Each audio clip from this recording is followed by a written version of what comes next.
Some nights, the silence feels heavier than any words ever could.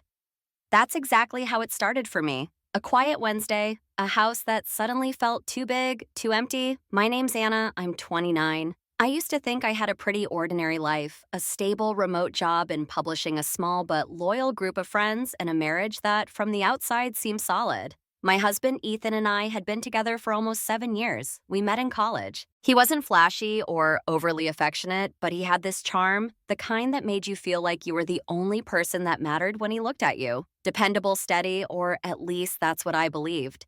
Looking back, there were little cracks I ignored. His temper snapping over small things, the way he'd brush off my questions, how he'd come home later and later claiming work emergencies. I made excuses. I thought maybe I was asking for too much. That night I wasn't supposed to be home. I had a meeting downtown that got canceled last minute. So I decided foolishly, I guess to surprise him, I picked up his favorite Thai takeout, humming to myself as I turned the key in the lock, hoping maybe, just maybe, we could reconnect. It had been weeks since we'd shared a real conversation, and I missed him. God, I missed him. I stepped into the house. Quiet, except for a low murmur coming from the study. I crept closer, smiling until I caught a few words through the cracked door. She's nothing special, just easy to control. There was laughter, not just Ethan's, but another man's voice too. A friend, maybe. Why settle? The man asked. Ethan chuckled, this ugly, dismissive sound I didn't even recognize. Convenience, I guess. She won't leave. She doesn't have it in her.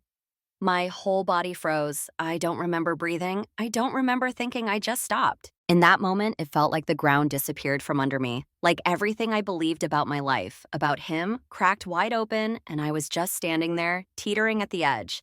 I backed away, silently, leaving the takeout on the counter without a word.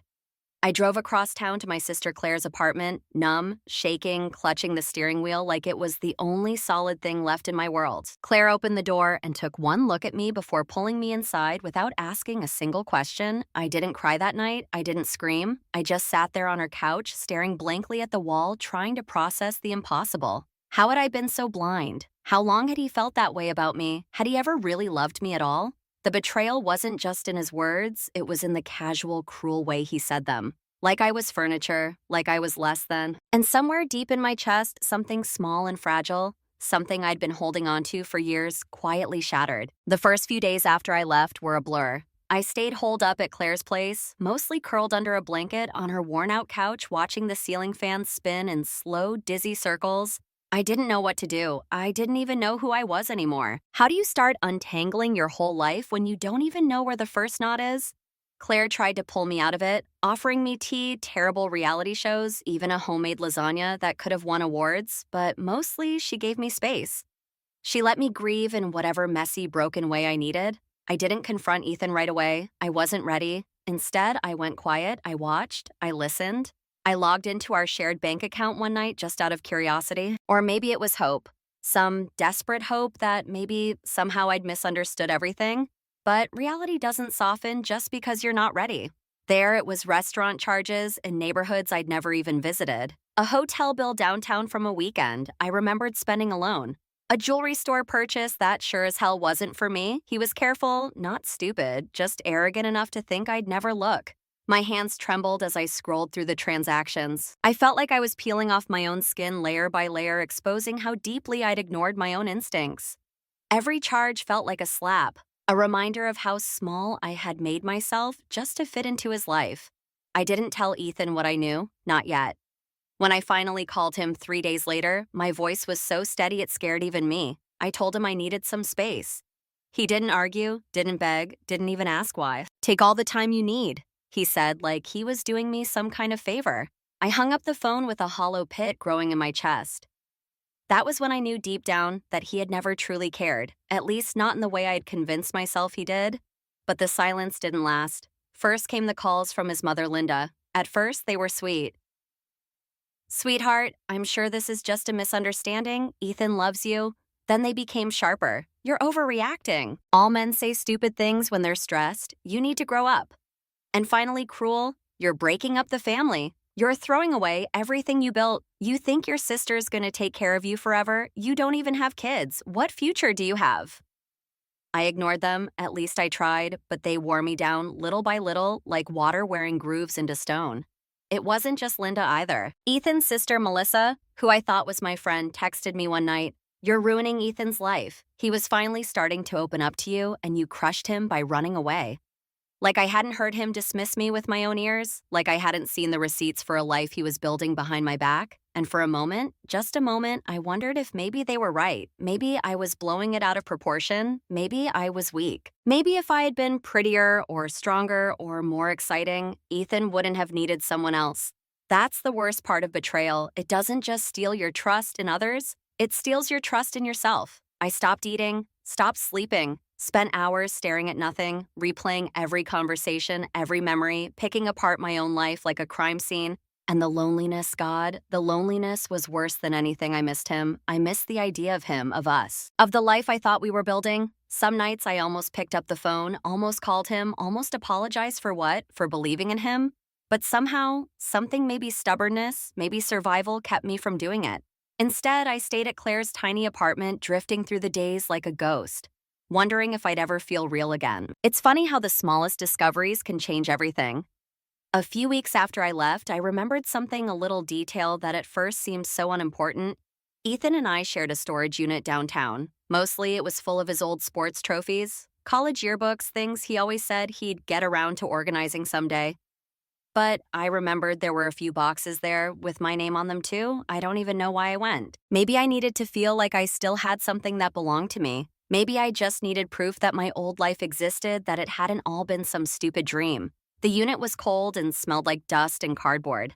I dug through my boxes, first journals, old writing projects, photos from college, and that's when I found it. A plain envelope, unmarked, tucked between two old notebooks. Inside were receipts, not just credit card slips from our shared account, but charges Ethan had hidden, dinner bills, hotel stays, jewelry spa, visits, all in a city 2 hours away, and a name I didn't recognize. Samantha D. I sat down right there on the concrete floor, clutching the papers, my hands trembling.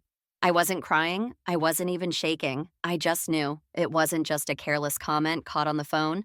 It wasn't just emotional distance or late nights. Ethan had been building an entire second life, and he had been doing it for over a year. Suddenly, everything made sense.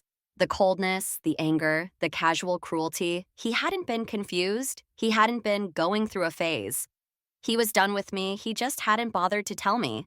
I sat there for what felt like hours, letting that reality sink in, and then slowly a different feeling crept in. Not sadness, not even rage. Clarity. I didn't want to scream at him. I didn't want to beg for answers. I wanted something much simpler, something I hadn't realized I'd been craving for months. Freedom.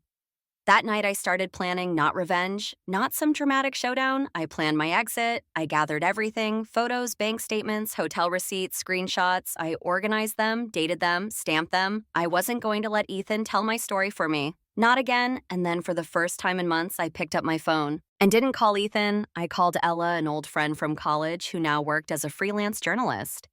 We hadn't talked in years, but I remembered she once said something that stuck with me. The truth doesn't set you free, speaking it does. I didn't give her all the details yet, just enough a whisper, a tip about a real estate agent who maybe wasn't everything he pretended to be. Ella said she'd look into it, carefully, quietly. Meanwhile, I made an appointment with a real divorce lawyer, not the mediator. Ethan's family suggested the one who handled things quickly to keep things private. No. This time, I wasn't interested in private, I was interested in truth. It wasn't about hurting him, it was about reclaiming the parts of myself that I had abandoned little by little over the years. Every time I stayed silent, every time I told myself I was asking for too much, Ethan hadn't destroyed me. He had freed me, he just didn't know it yet. The morning after I found the receipts, something inside me shifted. I wasn't crying anymore, I wasn't shaking, I wasn't waiting for someone to save me. For the first time in what felt like forever, I was choosing me. But the world didn't exactly make it easy. 2 days later, Claire called me at work. Her voice was tight. "You need to come home," she said. Now, when I got there, she handed me a thick envelope. No return address. Inside was a letter 6 pages handwritten. From Ethan. At first I laughed, then I cried. He wrote about how he missed our routines, our dinners, our Sunday walks in the park. He said he was willing to forgive me if I came home. Forgive me. As if I had done something wrong. He mentioned he had talked to a therapist once. He said that was proof he was working on himself. He even wrote that his family would welcome me back, but only if I promised to stop being so emotional. It wasn't an apology. It wasn't even regret. It was a power play. A reminder that in Ethan's world, everything, even forgiveness, was a transaction, and for the first time, I didn't feel guilty. I felt angry, not the wild, out of control kind of anger, the cold, clear kind, the kind that sharpens you, that rebuilds you. I didn't call him. I didn't answer Linda's voicemails either, though there were plenty. Instead, I sat down and started writing, not to Ethan, not to Linda, but to my parents, because somewhere along the way, Ethan had gotten to them too. He told them I was unstable, that I had abandoned him without warning, that I was spiraling out of control, and heartbreakingly, they had believed him at least enough to doubt me. So I wrote a letter, plain careful, no begging, no drama. I laid out the facts. The phone call I overheard, the receipts I found, the manipulation from his family. I included copies of the evidence. Photos, screenshots, receipts. I sent the letter not just to their home, but to my mom's office and my dad's P.O. box. I didn't want there to be any excuse. No, we didn't know. No more letting someone else tell my story. After that, I waited. It wasn't easy. Some nights I sat by the window in Claire's apartment watching the city lights blur, wondering if I was doing the right thing. Wondering if it would have been easier to just let it all go. But every time the doubt crept in, I thought about the life Ethan offered me, a life where I was quiet, grateful, and visible. And I remembered I didn't want easy, I wanted free. A few days later, my mom called. She didn't apologize, not exactly. She just said, "I read your letter." There was a pause, then why didn't you tell us sooner? I didn't know how to explain it. How do you explain years of shrinking, of second-guessing yourself, of swallowing your voice to keep the peace? I wasn't sure you'd believe me, I said quietly. She didn't say anything after that, just breathed into the phone, and somehow that silence was louder than any apology. That night, as Claire and I sat at the tiny kitchen table drinking cheap wine out of mismatched mugs, my phone buzzed again. This time, it wasn't Ethan or Linda, it was an unknown number. At first, I ignored it, but then came a text, a photo, blurry but unmistakable, a draft email on a computer screen, subject line, urgent confidential settlement terms. Attached were bullet points, non-disclosure agreement. No public statements. Return of personal property. In exchange, financial settlement. My stomach turned. This wasn't just about Ethan being embarrassed anymore. This was Ethan trying to shut me up, quiet me, erase me, like he had always tried to do, just with fancier words and legal documents. Now I stared at the screen for a long time, heart pounding. And then without thinking, I texted back, "Who is this?" No response. I didn't know who sent it, a concerned friend, someone inside his company, maybe even someone from his own family. I didn't care. What mattered was the truth. I wasn't going to be silenced, not by threats, not by money. I turned to Claire, who was watching me carefully. "I think it's time," I said. She didn't ask what I meant. She just nodded. It was time to stop playing defense. It was time to tell my story. The night before I met Ella, I barely slept. Not because I was scared, not because I doubted myself, but because for the first time in months, I felt awake. Like some part of me that had been sleeping numb, hidden, too afraid to speak, was finally stretching its limbs and getting ready to move. Ella was careful. She asked if I was sure.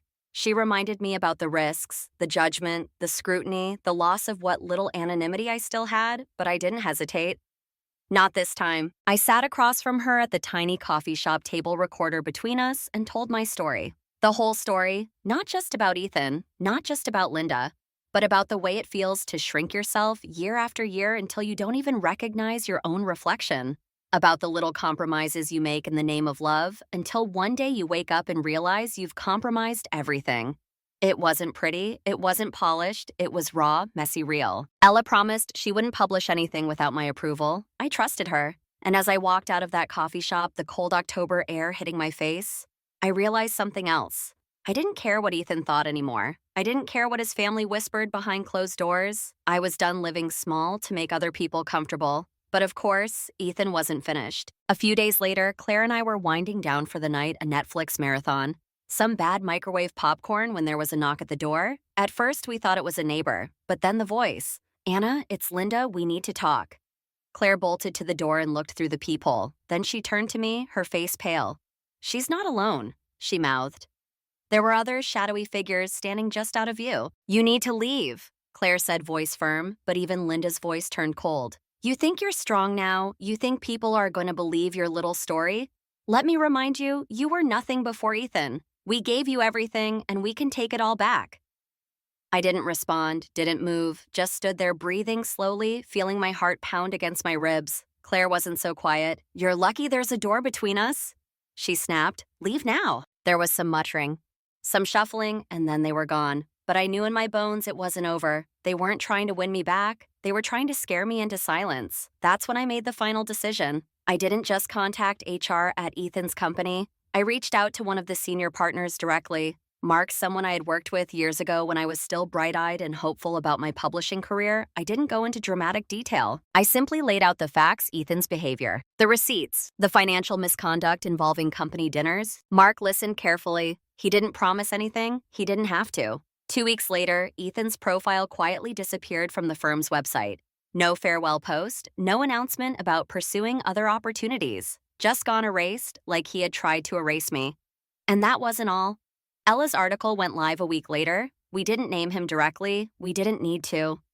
Anyone who knew him would recognize the story. It wasn't about revenge. It wasn't about humiliation. It was about shining a light on something so many women live through and never talk about.